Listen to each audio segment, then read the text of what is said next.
We gotta talk about the Cyberstorm Access Secret Rares. Don't beg 30% of you that have not smashed the ever-living crap out of that subscribe button. Smash it so you guys don't miss out on more awesome content. Cyberstorm Access. We know a lot, and I mean a lot of information right now to actually be able to make the video talking about the secret rares at this point. And of course, we were right about this and talking about rarities yesterday. Guiding Quem the Virtuous made it in to that secret rare slot. Who didn't see this coming? Waifu Tax. It's probably going to follow it up with a Starlight rare as well. But this is your normal or special. You can send the Fallen of Albaz or a card that mentions it from your deck to the graveyard. If this card leaves the extra, or if a card leaves the extra deck, except during damage tip, and target a Fallen of Albaz or one monster that mentions it in your graveyard and special summon it. This card is actually pretty good. A lot of the decks actually do like this. I wish that herself had Fallen of Albaz, and then just kidding. It's always a Dogmatic on a Despia card. But yeah, this is actually probably going to be semi-expensive, to be honest with you. Yeah, this waifu tax and everything is going to carry this card through the roof. Next up is Lulu Walleth.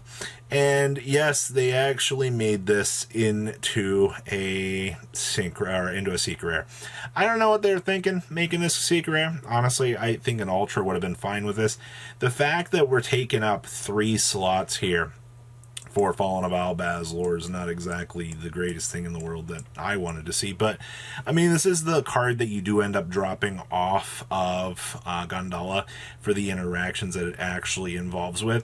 And I think the card's pretty cool. Honestly, though, I don't think this is going to cost a lot of money.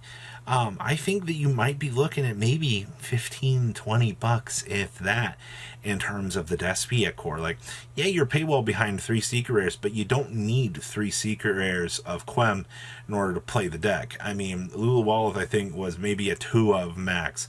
So that's going to save a lot of people a lot of money that you're not going to have to go out of your way in that big regard here for that. And then, you guessed it, Albion the Sanctifier Dragon is a secret rare. Come on, Konami. The other big thing with this is, this is essentially, expulsion. And I think a lot of people haven't really realized that yet, that this does in fact exist. Because everybody's like, yeah, ban expulsion, ban expulsion. This is essentially expulsion.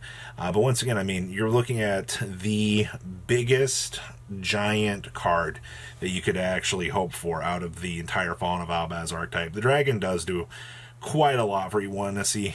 For price tag, honestly, probably 25 to 30. It's most of the builds I've only ever seen one of it. And I do think that if you're trying to go too crazy, trying to bulk down too much on this, you're going to run into bricks. Like, if you're trying to bulk down too many of this, do keep in mind this does require a light spellcaster monster, but I think for the most part you're going for that solid $20, $25 price tag. Now, the biggest reveal out of everything that we got was Chaos Angel got bumped up to secret. I know a lot of people are fuming about this. They're like, oh my god, it was a rare in Japan. I really wanted to see this card as a very nice holo, and I think that's actually amazing. So the fact that, I mean, I shouldn't have to tell you, this card can be used, or any light or dark can be used as a tuner, essentially. On summon, it banishes something, and then you get to apply an effect based on the original material of what was used for its synchro summon. So light, synchro monster you control are unaffected by monster effects activated by the opponent, or dark, your monster can't be destroyed by battle. Yeah. This thing actually turns into a big pain in the butt. I think that, honestly, looking at everything that we've got going on in here, this is probably going to be the most expensive secret rare in the set next to Quem. Because Quem has waifu tax, and Chaos Angel is an insanely broken card that decks do want to play 2 of. Also, it is a completely generic level 10 synchro. At least in terms of its makeability. So, yeah, good luck with this.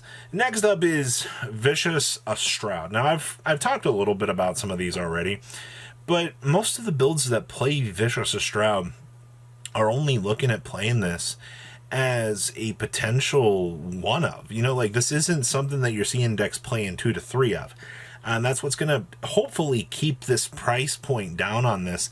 That's not going to allow people to kind of lose their, minds too much. And also, its summoning conditions are pretty good. Your interactions with Prisma and the rest of the, friends is actually incredibly good. Like, the card is very, very strong for what it wants to do, but it is just a you know, an end-all combo piece that lets you put a 3,000 on the field. And I'm perfectly fine with that at the end of the day. But that's all you're really kind of getting here in terms of this. It's just a little combo extender that allows you to play Prisma inside your Scareclaw deck. I mean, that's not really to say that that's all that bad, for sure. Next up is the Mana DM field spell, Calibrium, or Manadome, or Manadium, however you want to pronounce it. On activation, add your Manadium monster or Vice of Starfrost from your deck to your hand. We know this already. Gives you the 100 attack point boost and whatnot. We also made a video yesterday talking about Manadome's going to be tier 1, and the entire comment section goes, no, it will be eventually. I mean, there's once we kind of get to the next set and we get to the next line of support, it does add some very, very cool combo lines. You know, you're already kind of going through like Scareclaw lines of play with this. This is one more combo extender that the heavier combo build wants to play. I'm not to say, you know, like Scareclaw full combo isn't necessarily the best way to go, but you've got a lot to really consider there at the end of the day for, you know, combo ability. Is this going to end up ranking up with the rest of them? I mean, probably 35-40 to start. It's definitely not Raceloth, and Raceloth's at a much cheaper price point. Next up is, Rollerballer again. You know, I rechecked in on the prices of Gold Pride stuff before filming this, and I will tell you that I think that this is going to be $10 maximum. Once generalized hype and things kind of go through in global circulation, you know, you don't have to buy the card immediately on release. It's one of the biggest things I try to tell people is, you know, you can be patient a little bit. If you want to pick it up to have it for very early, week 1, week 2, that's fine. You can do so. But it is just another level, just another psychic extender that the deck gets. It is the piece that does allow to make the big fusion summon that allows you to have the big ball to punish the opponent. I get that. But that's all it does, essentially. Just goes into the big boss monster, and it's a free 1,800. I don't know what more you want, but if most of the rest of the deck is under $20, I don't know why people think that this is going to go over the $20 price point. And we've already talked about Better Luck Next Time. Can't wait for the meme, though, when you open up a box of this set and then you pull Better Luck Next Time. It's literally a lottery ticket from Konami that said, yeah, this card does something, but better luck next time. But on activation, does add the Gold Pride monster from your deck to your hand. You do lose life points, so you can meet the requirement to basically special summon it. And then when one of your Gold Pride monsters goes peace out and returns back to the extra deck after, you know, your heavy cost to make it, you do get the self-replacement draw 1. It's essentially pretty alright at the end of the day.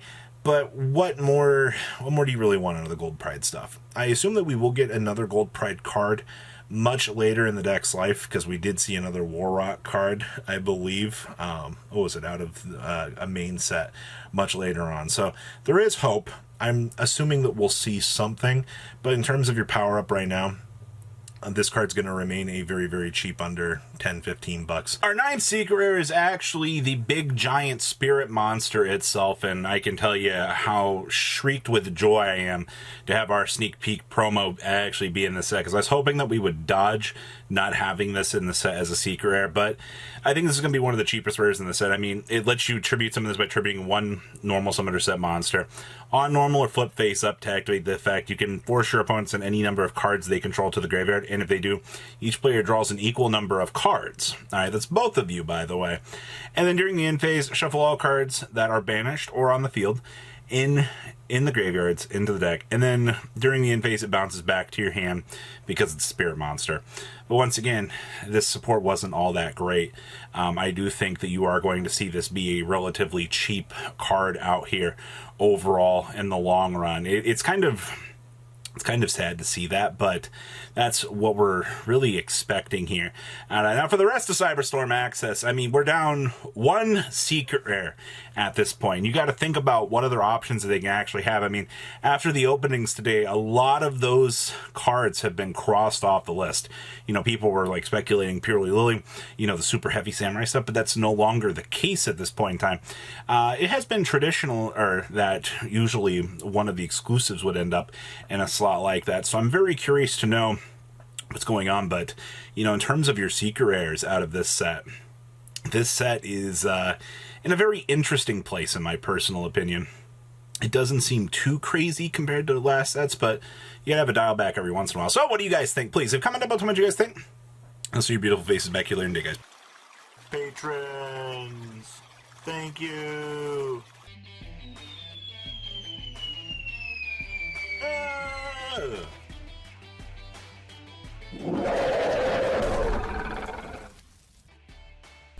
Thank you so much for watching. Check out these other videos.